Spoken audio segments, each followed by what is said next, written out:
నమస్కారం ఘంటారావానికి స్వాగతం. ముందుగా ప్రధాన అంశాలు. బంద్ల వల్ల ప్రజలు కష్టపడతారు.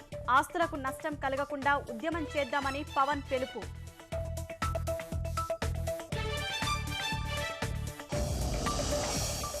ఎంపీలు ఎమ్మెల్యేలే ప్రజల తరపున పోరాడాలి.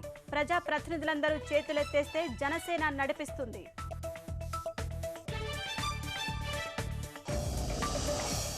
గత ప్రభుత్వాల కంటే ఏపీకి ఎక్కువే చేశామన్న జైట్లీ.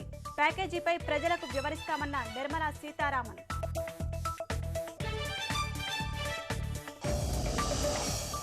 సభలో వైకాపా తీరును తప్పుపట్టిన చంద్రబాబు. ఉన్మాద చర్యలకు పాల్పడ్డారని విమర్శ.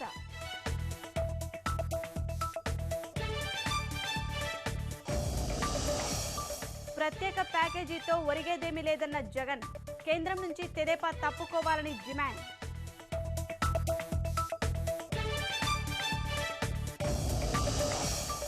భారత్ వచ్చేందుకు సిద్ధమన్న విజయ్ మాల్యా. పాస్పోర్టు రద్దు వల్లే రాలేకపోతున్నట్టు వెల్లడి.